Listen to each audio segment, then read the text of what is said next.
Just a reminder to subscribe to Zonan Canada on iTunes, Stitcher, or SoundCloud. Please also consider leaving a rating or review if you can. That would really help a lot. You can also now follow the show on Twitter @Zonan Canada. If you're going to Anime Revolution in Vancouver this year, I'm going to be hosting 2 panels: The Work of Satoshi Kon 5 Years Later and Adventures in Anime on Canadian TV. Both will be on Friday, August 14th, 2015. Please swing by if you're interested. Also, this show's been getting a lot of attention over the past few weeks, so thanks a lot to everyone for tuning in and spreading the word. That's what's going to keep this thing going. So, anyway, enjoy the show.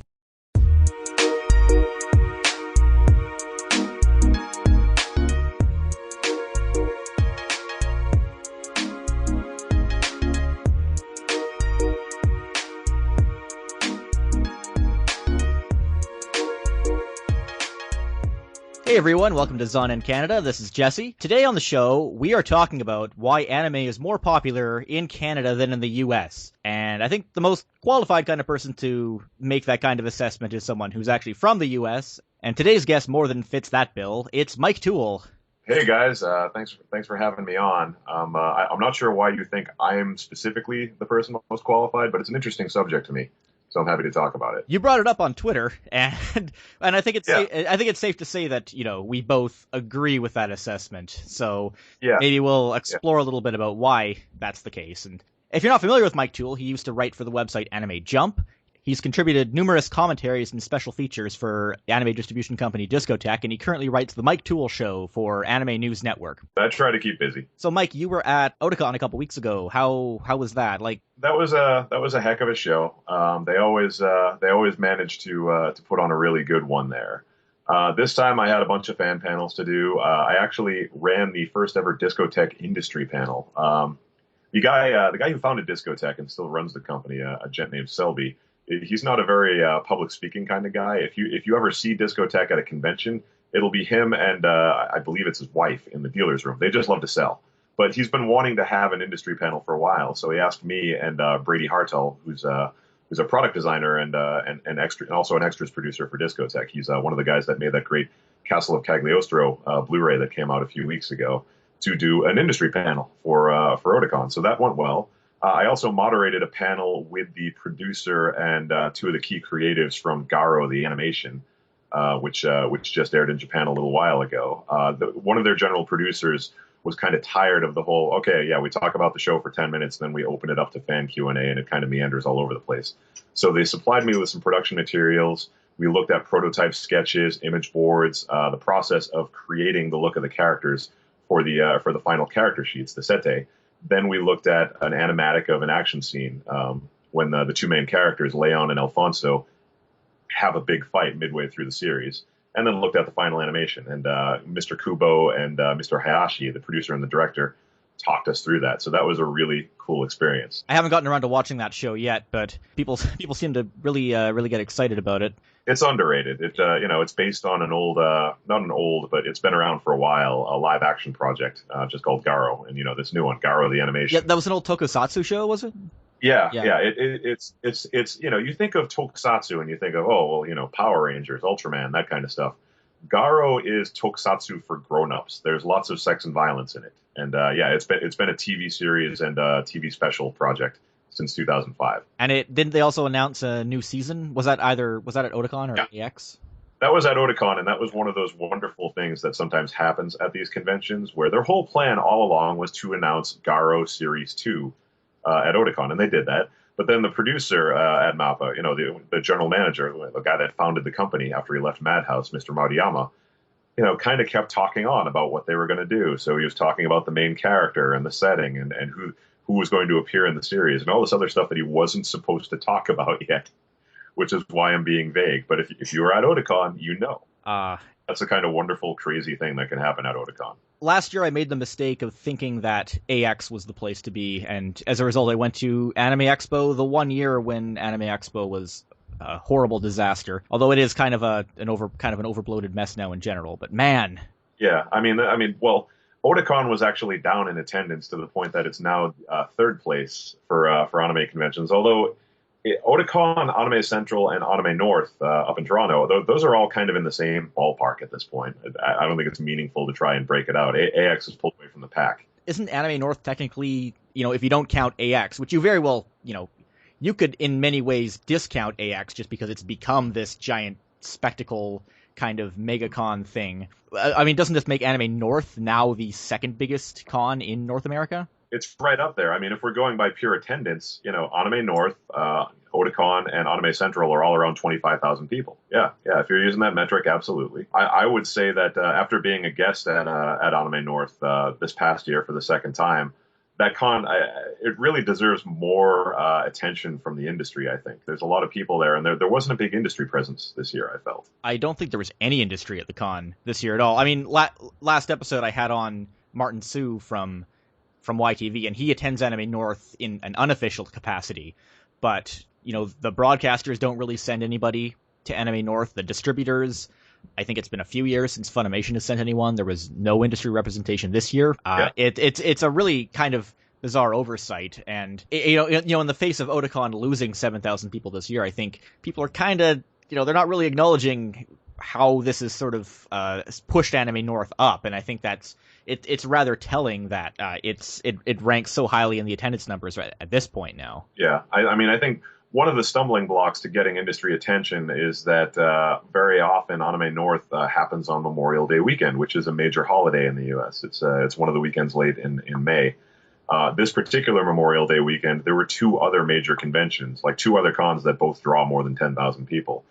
I still look at that and I think, yeah, but, Funimation, Crunchyroll, they should send someone. If you have a show that large, I think there's, even if there's other shows happening in the States, there's always value in sending people. And I was kind of surprised that there wasn't a whole lot of that. I was also kind of bummed out. I always get a little irritated when I go to these big shows, and Anime Central has this problem too, where everyone is there ostensibly to celebrate Japanese animation, and yet you have a show where no one who actually makes the Japanese animation is in attendance. In Vancouver for years, just because there's so much voice talent here in Vancouver, there was a really negative trend where cons would just invite a whole bunch of Vancouver voice actors as their guests and not really bother bringing anybody in from Japan, which is kind of a puzzling move because one convention now, Anime Revolution, is starting to bring in Japanese guests, and they're very well received. I would say better received than in some other cities I've seen in the States. I think a big reason for that is because Vancouver has, percentage-wise, the highest East Asian population outside of Asia, and I think that kind of fuels interest towards more the Japanese side of things rather than the American dubbing side. But yeah, I mean, there was this habit for the Vancouver voice talent to be used as a crutch, which I think is a disservice to the actual demand for the actual talent coming in from Japan, and also devalues those Vancouver guests as well because they're just they just sort of become all this fodder and padding. Yeah, I mean, if you have an opportunity to see them 4 times a year, it's or if they're coming back year after year, like Aunt Sally at Christmas, Yeah, exactly. So we have, at least with Anime North and a couple of the other cons, we have, proportion-wise, you could argue that the cons here seem to gather a lot more attention overall. So could we sort of extrapolate from that to ask the question why anime is more popular in Canada percentage-wise than it is in the States? Yeah, I mean, we could pose that question. I'm more intrigued by the fact that is the case, and it's so seldom discussed because I don't have numbers. I've always worked on the fringes of the anime business here in North America, but I've long talked to people at Viz, people at Funimation, and they've been very firm about the whole. Oh yeah, on a sheer demographic basis, on a percentage basis, anime has been more popular in Canada than in the States for a very long time. I don't know. I mean, from an outsider's perspective, since I only occasionally visit Canada, never spend a lot of time there. To me, it's a lot of that has to do with like YTV and Teletoon, right? Weren't they releasing anime a lot sooner on a national broadcast level and Cartoon Network did? Oh, for sure, yeah. And I mean, for a while, YTV was grabbing basically anything that had a Vancouver dub because, of course, it fulfills the Canadian content requirements. That's gone down a lot, and I think a big reason for that is because nothing's being dubbed in Canada anymore, which is kind of disappointing because that's very surprising to me, actually. What fueled it for so long was that the dollar was so low in Canada compared to the States. Obviously that changed for a while, but our economy is kind of tanking again now. So I was going to say we're heading back in that direction. Yeah. And every Canadian I know kind of rolls their eyes, but I have to say, when I say this, but I have to point out that, oh yeah, we went there for the World Cup. It was kind of nice. It took advantage of the discount and value. It made a great vacation even more fun. Sorry. It's okay. But yeah, there's no resurgence. I mean, I think it's, you'd think that companies like Aniplex or Ponycan would be sending more projects up here. I know that Toei unveiled their new World Trigger dub, which apparently was dubbed in Calgary, which I think is the first sort of non-beat-em-on Beyblade type show that's been dubbed in Canada in a number of years now. Yeah. I certainly hope they're not aiming to get that one on television, but... Well, it's not a very strong show, unfortunately. No. It's too bad. The manga is great fun to read, but I couldn't make it through the first episode of the TV show. Yeah. But it's interesting that Toei is going to Canada for dubs because they've got history there. When they were trying to run their own label back in the early 2000s, they dubbed Slam Dunk and Airmaster and a couple of other titles. I believe they dubbed those in Toronto. They were dubbed in Toronto, and that Toronto dub of Slam Dunk is currently the only version you can get on home video because the Cinedigm version was dub only. That's right. Yeah. That kind of disappointed me that was dub only, simply because I just saw that and I thought, well, that means they're not going to release any more, right? Because only that first season ever got dubbed, as far as I know. Yeah. I mean, there are dub productions that are kind of not seeing the light of day. At many cons you do your panel dubs that time forgot, but then we have that Ocean redub of Dragon Ball Kai, which has been forgotten not only by time but by space as well, because it's never shown up anywhere. Have you heard about that? Well, I mean, I hadn't heard about a specific redub of Dragon Ball Kai, but I know that one of the things about Canadian, and also this is a product of contracts for anime in Britain, was that for a long time after Funimation moved Dragon Ball dubbing in-house in Texas, Ocean continued to dub the series for other markets. Is this kind of that same situation? It's the same situation. Apparently this Ocean dub was licensed by AB Group in Europe, who basically handles all production of Dragon Ball in Europe. And as with the old series, when they were doing a separate version with Ocean, they have apparently acquired some kind of English language rights for Dragon Ball Kai, and had the whole thing dubbed in Vancouver. They apparently did the whole thing. This was under wraps for a while. It was kind of a public secret. Lee Talker, who plays Frieza in this version, was super excited about the fact that he plays Frieza and broke his NDA a couple of times and talked about it. And to this day, he's still insisting that it's going to air on television somewhere. But the show is premiered in the UK, and it was the Funimation version. It's premiered in Australia. It was the Funimation version. Honestly, even if the show hits the airwaves in Canada, I expect it to also be the Funimation version, so I really don't understand why this thing exists. That's fascinating. I was going to say, well, I mean, the whole ascendancy of anime as a big pop phenomenon in Canada, that kind of started with stuff like Dragon Ball and Sailor Moon, right? I would argue that it was bigger with Sailor Moon. Yeah. Because the old 13-episode dub of Dragon Ball, the one that was produced through Deke, that aired nationally up here, much like Sailor Moon did. It wasn't like an earth-shattering success or anything like that, but it was fairly popular. It ran on Saturday mornings for a while. It was eventually pushed back to like late night on Fridays. But they didn't. What was interesting about Dragon Ball Z was that they didn't actually bring it out to the forefront. They didn't bring it out till it started to catch on Toonami in the States. So the popularity of Dragon Ball was almost more like osmosis from the States rather than something that was really culturally driven here in Canada. Whereas Sailor Moon was sort of our own homegrown hit, which sort of brings out that argument that the popularity of anime specifically emerged in a different way culturally here than it did in the US. Whereas with a lot of things, our broadcasters, their business model is based around acquisitions, unlike in the States where it's just a big game of who can, produce the most content and get it sold to the most countries. Right. You can generally almost forecast what's actually going to be a hit because they'll license shows several months after they air in the States. They already know it's going to be successful. We usually see that success replicated here. But with anime, it doesn't always transfer that same way in Canada. Case in point, look in 2003, Inuyasha, right after it debuted, it quickly became... in 2003, the number 3, and then in 2004, number 1 Google search query in Canada, which is really interesting because there was no other anime on that list, and it wasn't even the top anime search in the United States, but it just dominated in Canada because it just kind of hit in the right place, and it kind of took everybody off guard as this huge hit. YTV didn't even really know how to handle it, which was interesting. It was that was popular in the States, but not like that. Yeah, that's impressive.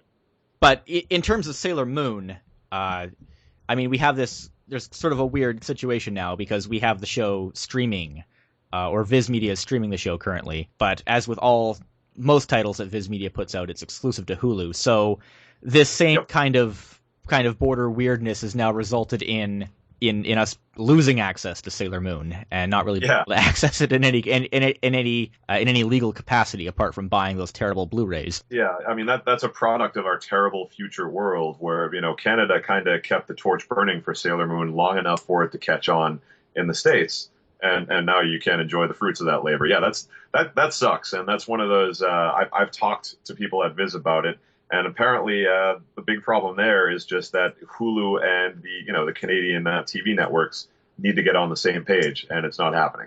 But that also sort of raises a question, because traditionally the Canadian and U.S. territories have always been attached when it comes to rights of every kind. But now we're entering this brave new world where Canada is no longer attached to the United States as a territory, and we're seeing that violently being ripped apart when it comes to these streaming issues.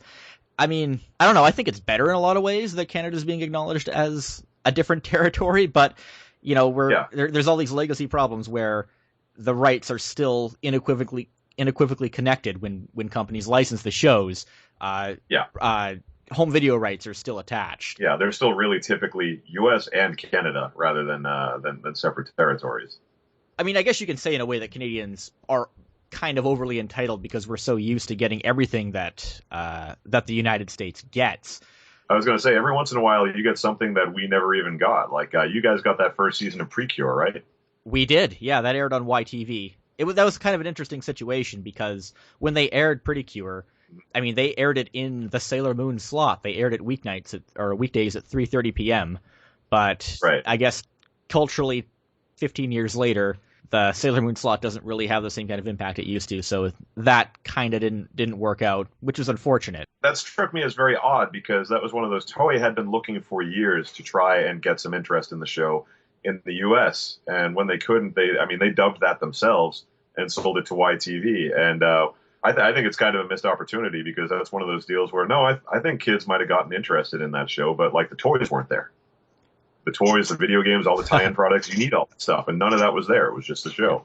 Well, they had it with Sailor Moon. Irwin Toys was cranking that stuff out. No, I mean, was that stuff on shelves in the States, or was that only up here in Canada? That was actually only up in Canada for a number of years. Like all of the Outer Senshi dolls, all of the additional stuff that was made by Irwin for the Canadian for the North American market, that took a long time to get back down to the States. Yeah, well, that's interesting because when the Sailor Moon dub switched over to sort of S and Super S, I always got the impression that those episodes were being done for Toonami because the series they had kind of closed down focus on the series because the last back half of R was done like strictly for Canada. That was specifically for Canadian TV. Yeah, that was the whole Save Our Sailors kind of cause. I think Save Our Sailors was a great way to keep fans organized and interested. I'm skeptical of how directly influential they were to keeping the show on the air. It was always my impression that Irwin Toys, once they realized they could keep selling those toys and there was a market for them, it wasn't a specific directed fan input thing. It was the toys are selling, let's get more of the show dubbed. And that's what led to the second half of Sailor Moon R being dubbed. But yeah, definitely once that thing hit on Toonami, I mean, I remember having conversations with people at Pioneer at the time who were just like, the guys at Cartoon Network they knew there were more episodes and they were clamoring for them. And it's kind of strange too, because everyone is like, oh, well, of course they didn't show Sailor Stars because that had some weird gender transformation characters, stuff that was cool, but wouldn't have gone over on American TV. No, the reason Stars was never included was because for whatever reason, Toei didn't sell it. Yeah, Toei deliberately held that show back. Much like they hold a lot of things back when they think that the Western audience is going to react really poorly to it. It's always been very mysterious to me why they would do that, considering how successful the rest of the show was. The thing about Canada, I guess you could argue that, when you compare us to other countries, we're not necessarily underserved. I mean, it's not like back in the 2000s when Bandai Entertainment ended all their was between distributors. Yeah. They were transferring from Geneon to I guess their own distribution was what they were doing in the States at the time. But in Canada, they were without a distributor for like 2 years, and this was back when Amazon.ca didn't import any kind of titles. Right. We were just completely high and dry on that stuff, whereas now Amazon.ca imports titles that aren't properly distributed in Canada, which is why we are able to get Discotek stuff at all, because Discotek doesn't have distribution up here. Yeah, I'm not sure I can move the needle on that since I'm just kind of associate, but I am going to have a conversation with Selby about just like, can we get that stuff to stores in Canada? Because I know you can get it by Amazon, but HMV. Yeah, HMV's their anime selection has increased dramatically over the last couple of years. Their selection of movies and CDs is slowly dwindling, but their selection of anime has grown, which is just reflective of the home video market in general, I guess. Yeah, that's an industry-wide thing. It's becoming a popular story among fans who love industry gossip. But as home video gradually contracts and becomes a boutique product, anime is the one category that's kind of hung in there and actually showed some growth last year in sales. That's part of why JoJo's Bizarre Adventure, this big popular show, is being released directly by Warner Brothers. The producers in Japan wanted an awful lot of money for it, and Warner eventually were just like, well, let's try and make our own product. And that's because of stuff like home video being a robust category for anime. And also the big Universal deal that happened with Funimation as well. Yep. Yeah. They want some of that money, man. Yeah. Content. I love it. Keeps the business interesting. Yeah.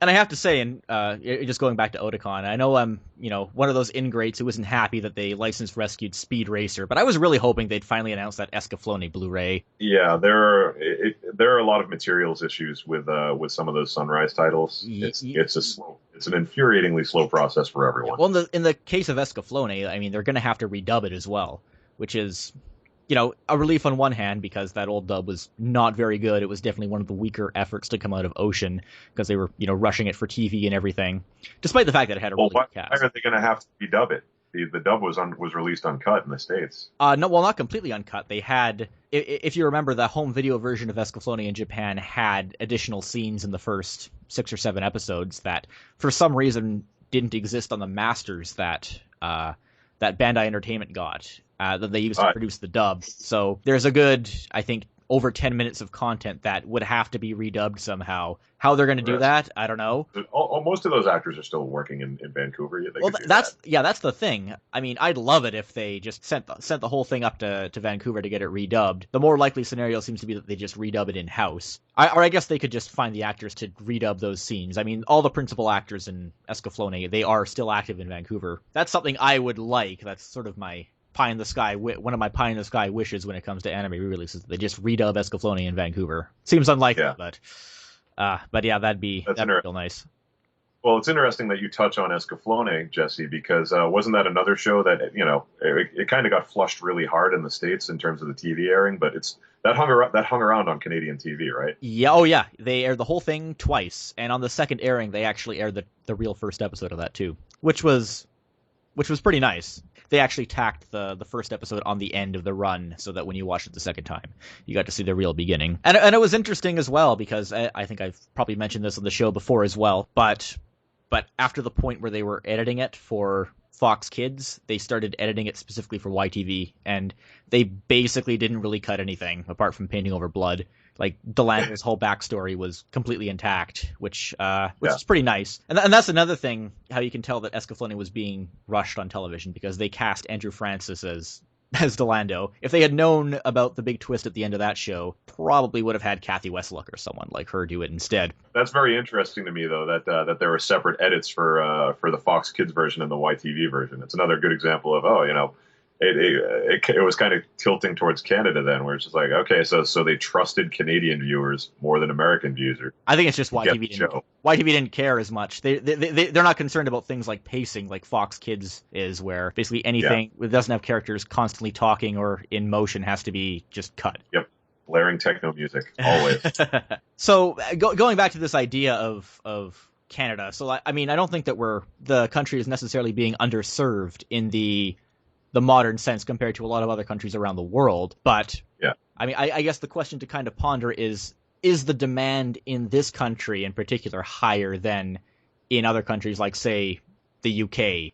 They are underserved, but the demand isn't necessarily as high proportion-wise as it is in Canada. I mean, are Canadians whiny and entitled? Do they have a right to do all this complaining compared to other countries like the UK? I don't know. What do you think, Mike? I think so because I think we're at a point where there is such a rush to get Japanese animation localized into English for markets around the world. Every English-speaking market should be demanding a piece of that. But, fans everywhere in the English-speaking world, no, I think you guys should feel entitled to that. If it's being, set up for one set of viewers, and then you're the neighboring country or you're part of the Commonwealth and you're not getting it too, yeah, that's kind of dumb. That seems short-sighted to me. And I've been saying that for a few years to friends at the publishers. It's just like, you shouldn't. Your Canadian strategy shouldn't just be, oh well, yeah, and we'll get it to Canada at some point. Get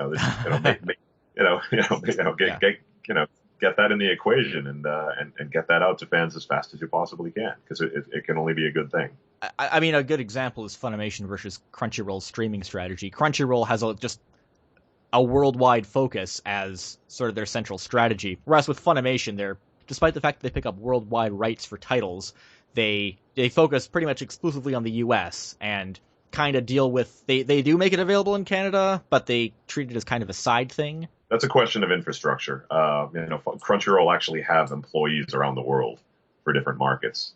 Funimation, they still have all their eggs in one basket, and that basket is in Flower Mound, Texas. Are YTV based in Toronto? YTV is based in Toronto, yeah.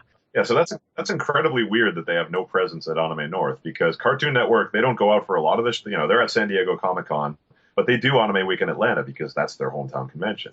Yeah, I know. There are Toonami panels and things, and I think other broadcasters in the States have had panels at cons as well, but there's just no presence for that kind of thing with conventions in Canada. I know some cons have tried to get YTV and Teletoon to come, but they don't. They just don't send the representations. Even cons like Fan Expo Canada in Toronto, slowly over time, stations like Space, which is our sci-fi channel, have kind of come out and started having a presence, but it's still nothing compared to what you see in the States. People the broadcasters don't know how to capitalize on this kind of thing, which I guess is that they just don't have any incentive to. You could argue just in the way that, with Canadian content regulations, that the sort of extreme protectionism that we have in Canada has stifled broadcasters into just not having to do any kind of outreach whatsoever and just not having to, reach out for those niche markets or anything like that. Yeah. Whereas in the States, they have to try and capitalize on those things. Sometimes that results in really weird decisions or really weird approaches to capturing niche audiences. Like just before we started recording this episode, Chiller, and who recently launched their Anime Wednesdays block after 2 weeks, announced that the block had come to an end. And they were airing Is This a Zombie? And I can't even remember what else they picked up because it was so unnotable. It was ostensibly a horror block, but it was some really weak choices. Yeah. And they had literally viewers in the hundreds on that first week. And that's one of those just on the one hand, yeah, that was never going to be a big success. On the other hand, it's like, wow, you kill it after 2 weeks, huh? Thanks for sticking with it and believing, guys. Yeah. Well, I mean, on one hand, Is This a Zombie is a lot of things, but a draw isn't exactly one of them. Yeah. But it's really interesting how that played out because I don't think that would happen in Canada for a number of reasons. One is that no Canadian network is going to axe anything after 2 weeks. Canadian networks are usually in a better position to sort of let their investments play out. Even on YTV's Bionics block, I think that the only show they picked up that they didn't run through all the way, or at least for everything they licensed, was Case Closed. They ran 20 of 26 episodes they picked up. But of course, you could argue that whole franchise is just kind of culturally incompatible in the West, you could say. Yeah, Funimation tried everything they could to make that work. At Discotheque, we've got the two Detective Conan, Lupin the Third versus Detective Conan movies. So, of course, we've got the poor, sad Detective Conan people coming up to us now asking for more Detective Conan. And I sympathize. I really do. I have all the movies they released in my collection. I'm not big into the TV series, but I love those movies. Those are great little standalone adventures. But, it's just, there's an audience there, but it's so small and so rare and so hard to pin down. Just, no one's been able to crack that code, and we may not be able to crack it. Well, Crunchyroll has found a way to make it so the fans of the franchise don't have to go scrubbing around for fan subs on BitTorrent. But there's this huge gulf of episodes, literally a couple of hundred episodes, that never were streamed and were never released on home video. Thing is, like the super fans, which basically number in a few hundred, as near as I can tell, they want all that stuff. Yeah, well, the super fans are the only ones who will buy Case Closed and Detective Conan. I mean, if you really want to make a franchise like that work in the West, you have to sell it to children, and you cannot sell that franchise to children. I think for that show to really break it through in the West, you would need like a Hunter x Hunter style relaunch, like reboot the entire thing, and then that might take. But as it's running now, and yeah, I mean, it's been going for 20 years, so just to climb on board is a challenge. You have to get yourself up to speed. You still have to get past the fact that those designs are just 90s as fuck.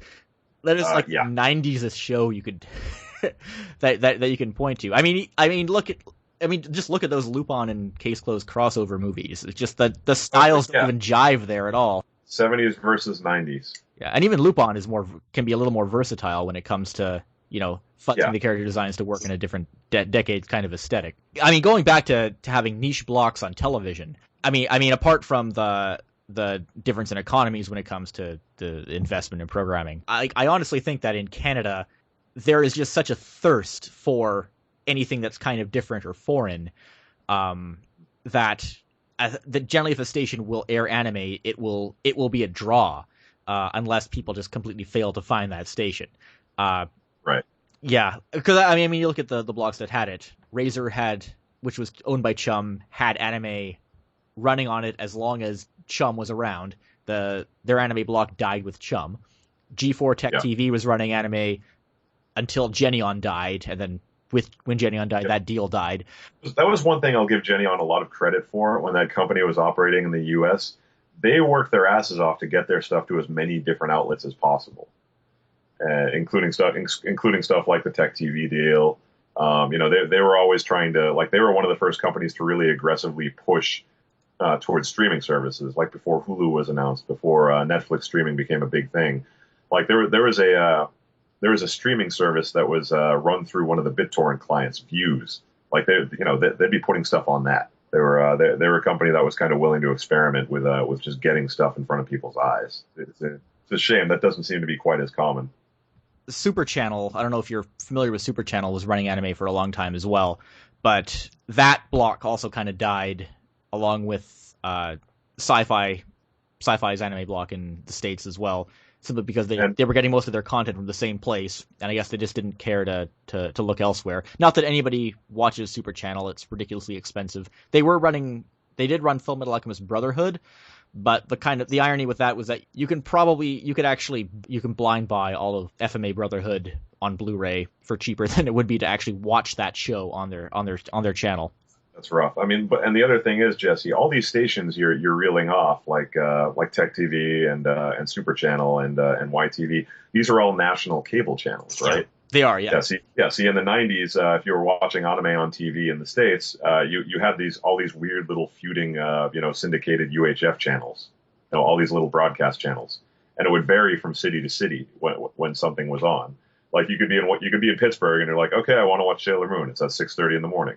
Then you go to Boston and you're like, okay, I want to watch Sailor Moon. It's at 4:00 in the afternoon. Yeah, it's kind of ironic because local TV, I think, is still pretty strong in the States, and I would argue that in some ways it may outlast cable and satellite broadcasting, which is just sort of gutting itself. But just in terms of geography and the way technology is set up, we kind of had to bypass that, and that way regulatory issues, geographic issues, these things all just sort of aligned to give anime this inflated exposure that it didn't get in the States. Yeah, I think that's a big part of why Canada was so quick to adopt Sailor Moon, because every kid who wanted to watch it coast to coast would all be watching it at roughly the same time on the same channel. That's huge. That's a big thing. I mean, even now Japan doesn't have that. Japan is still like this loose network of cable channels, pay channels, local TV networks. Like if you're not in Tokyo or Osaka, there's a good chance that you can't watch about half of the anime that's airing on TV. There are some affiliate programs with those stations, but they're not always nationwide. They don't always reach absolutely everyone. Back in the 80s, you guys got your own dub of the 1980 color Astro Boy TV series. That's very true. Yeah. It aired on Global. Yeah. I was able to find a couple of commercials for it. And that's something I highlight in my own panel that I did at a few cons, the Adventures in Anime on Canadian TV. I actually showed that as part of the Dubs That Time Forgot program I ran at Anime North. That just showing a couple of clips from that got a big yell from the audience. A lot of people remember that one. Oh, really? Because Yeah. I've shown it a few times and nobody seemed to actually remember it. I've even had one accusation that those dub voices were exactly the same as the ones in the States, but that is not true. Not at all. Yeah, the one that aired in the U.S. and Australia had a completely different theme song. It had the typical approach of a woman playing the voice of Astro, whereas the Canadian actually had a kid, like a 10-year-old boy playing Astro, which you could tell it was a child actor, which was And he was not credited for his role. The guy who plays him, I can't remember his name off the top of my head, but he to this day he has been seen popping up on some forums, raising awareness of the fact that he was the voice of Astro Boy in this 1980s dub. And that particular dub was pretty badly edited, too. My understanding is that the US dub was mostly uncut, but the Canadian one made a lot of really questionable edits to it. Yeah. Those episodes are incredibly hard to find. I've only got 2, and I wanted to edit together a few clips from one of them, using the DVD video, so it would look a little better. And I definitely discovered a lot of weird little edits here and there for no reason either. Yep, totally arbitrary. Just for commercial time, I guess. But commercial time, and also Canadian networks don't really have standards and practices the way that the US does. So any changes they make are usually very, very arbitrary compared to Americans. I find stuff like that very interesting. And my friend Dave Merrill, who lives in Toronto, he's one of the founders of Anime Week in Atlanta. He moved to Toronto with his wife, who is from Canada, and he's been helping run Anime North for a while. He runs a great blog called Let's Anime. He tells me that the show Fables of the Green Forest is still on Canadian TV somewhere. I don't know if it's still on, but it aired on TVO, which is the provincial public broadcaster in Ontario, and I think it's never heard on TV in the States. Yeah, and also you are aware that CBC, or rather the French version of CBC, Radio Canada, they aired most of the World Masterpiece Theater titles, but in French only. I know that. Well, that's one of the great things that infuriates me about stuff like the World Masterpiece Theater. Like, one of their crown jewels is Anne of Green Gables, which is of course a Canadian story. Yeah. But you can't get it in English. They as near as I can tell, they never produced an English dub for that for any territory. Yeah, and that very true. And it's especially baffling because apparently Radio Canada put money into these dubs, yet the English CBC never got any kind of English version of them either. Yeah. Which is a big missed opportunity because that stuff's all just sort of in limbo now when it comes to a lot of current rights. I don't know if they're still in circulation in France or anything like that. But I mean, when you have the situation with the World Masterpiece Theater, the alternate Astro Boy dub, you see that even when you go further back than titles like Sailor Moon, our entire grounding of anime exposure in this country is just so wildly different. I think just because of the way Canadian television approaches non-North American content, because we're always kind of stuck in this binary, at least with the way networks regulate, is that they have to run Canadian content, they want to run American content, and then everything else from around the world just kind of falls through the cracks in ways that can't be predicted very well. And I think that there's a lot of little nuances that develop in there that we forget about, and I think need to get a lot more attention. Entirely separate aspect to the culture of Canadian anime fandom because of that, and I think that's interesting. Yeah, when you have companies that do try and mine anime, they don't. Even in Canada, they don't necessarily take the Canadian context into consideration. Case in point, right now, Chorus and Nelvana are developing that Battle of the Planets remake, despite the fact that show, I don't think, has even aired on Canadian TV since the 70s.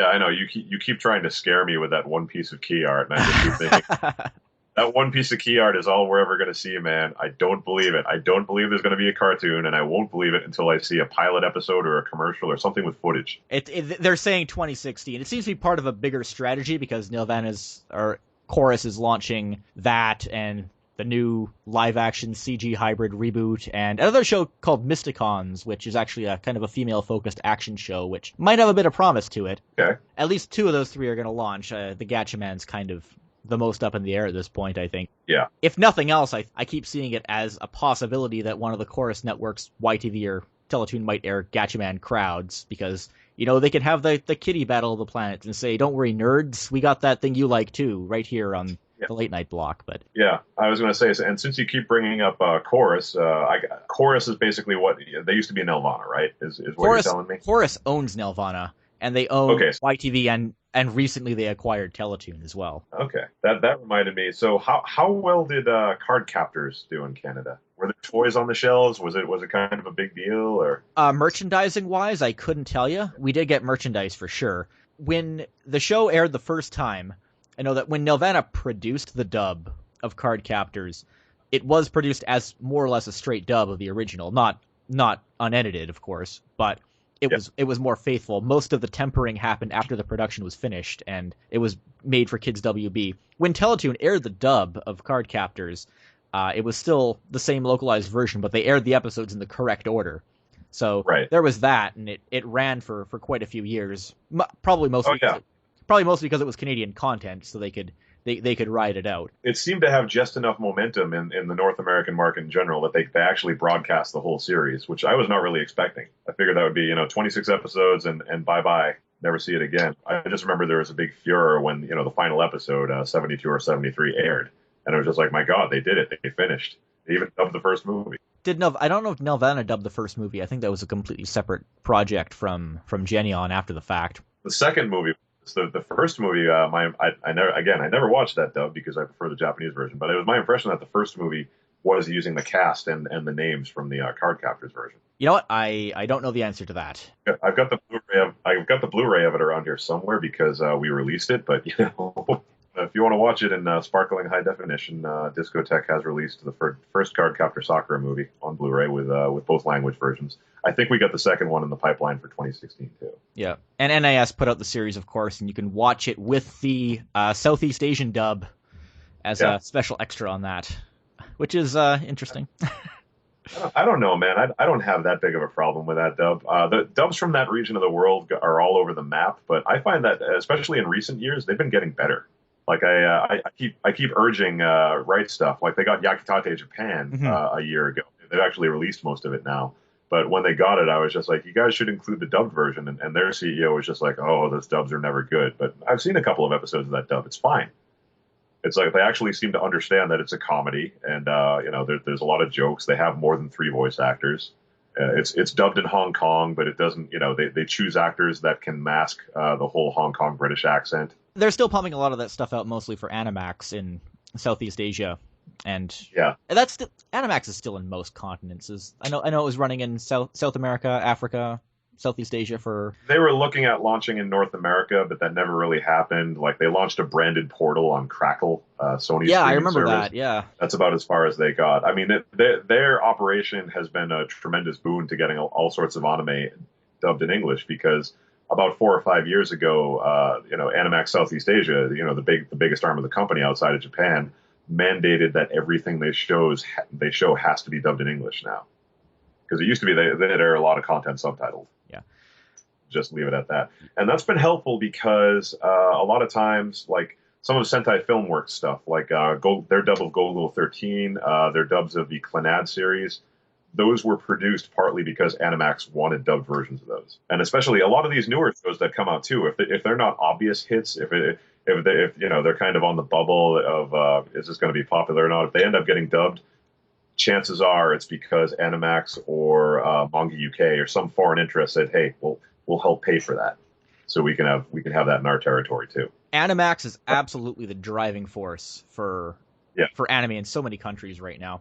I can see why those deals kind of fell apart in the United States, but it's too bad they couldn't, do the regulatory walk and kind of work their way into Canada. And I guess that I guess it just again goes back to that sort of that association that the Japanese companies have connecting Canada and the U.S. If the U.S. doesn't seem like a worthwhile market, then why bother with Canada? Yeah, that's totally unfair. Yeah, that actually happened with Gundam because Gundam Seed was well regarded as a huge failure on American TV, whereas in Canada it was a massive success. It just kind of hit at the right time, was marketed well. wasn't as badly edited. When Bandai Entertainment was still doing panels back in the mid-aughts, I asked them, does Japan even care about the fact that, this show is basically performing the way they want it to, only in Canada? And he just said, no, they don't care. Which was pretty brutal, yeah. There's definitely this thirst for broadcasting that I honestly think that if, unlike in the States where we see something like Chiller's block fall apart, I think that pretty much if any sort of specialty broadcaster tried to launch a block here, they would tap into that thirst in a way that kind of matches how well Inuyasha and Sailor Moon and those titles all did in the past. Mm-hmm. And then we're even theatrically we're suffering from this weirdness. Well, I know you can probably relate. Viz announced their screening of the latest Naruto movie. It's not getting any screenings in Boston, but it's not getting any screenings at all in Canada as well, which was also the case with the previous Naruto movie. Yeah, that's kind of weird that it doesn't get any in Canada at all, because what's been happening with their screenings in Boston is that Boston is just treated as kind of an afterthought, despite being a top 10 market in the U.S. It's like they'll get their bookings done elsewhere, and then maybe they'll throw us one 2 months after the initial premiere. It's just like, okay, great, thanks a lot, guys. And it bugs me because I'm friends with a couple of movie theater bookers here in town, and it's just like, well, if you need help getting this movie booked in Boston, I know who you can talk to, and there's never been any interest. You know what's really frustrating is that K the movie, when that came out, I think it got a wider release than these Naruto movies are getting. That actually got a couple of screenings in Canada, right? It did. It actually, oftentimes these 11 art screenings got more coverage in Canada than they do in the States. Here in Vancouver alone, we have like 5 or 6 theaters that would show the most popular ones. Ava 2.0, I think almost all of them sold out when that one came out. K, I suspect, probably didn't do as well. So, are we being denied the Naruto movies now because K didn't do well? I don't think that's the case. I think those Naruto movies aren't using 11 arts. I think that's the... No, they are. Oh, they are. Okay. So it's a really baffling situation for sure. I still think that, for some of these movies, you could be more ambitious. Just look at the Dragon Ball movies. Funimation could totally do a wide release for Resurrection. Not 2,000 screens, but they could do 800 screens and probably make $50 or $60 million off of that. Yeah, that would they would be able to pull that off. I think some theaters just kept going even after. For Battle of Gods was hilarious to watch unfold, because at least in the Boston area markets, they had about a dozen screenings, all one-time screenings. They kept selling out, and they kept adding more and more. I think eventually they screened that over a full week or a week and a half at different places all across the city. And I went to one very late on, just on the spur of the moment, and even that theater was almost completely full. Yeah. So the demand for something like that is there. I don't know what's holding them back. Maybe it's Toei. Who knows?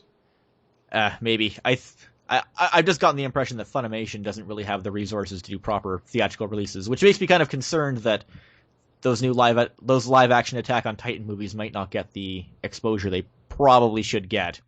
Those are another thing that, especially now that the buzz on those has come out, and it's good. Those are apparently really good movies.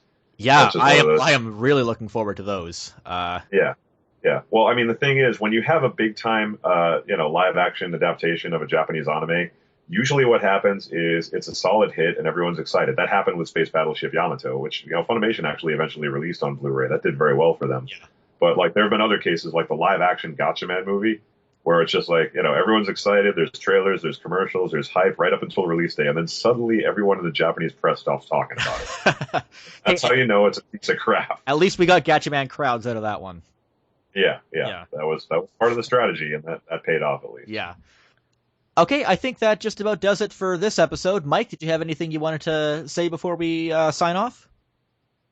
Only to just say that I was glad to be on this show. I think North American anime fandom is this big, crazy, rich tapestry, and I'm glad to share it with the folks up in Canada. It's great stuff. Well, that was Zonan Canada. Big thanks to Mike Toole for gracing us with his presence today. Theme song is by Ultra Klystron. You can check out his stuff at ultraklystron.com. As always, you can reach me on Twitter at ZonanCanada or through the contact form at zonan.ca. If you know anyone who might like the show, please recommend it. It really does a lot of good. See you again.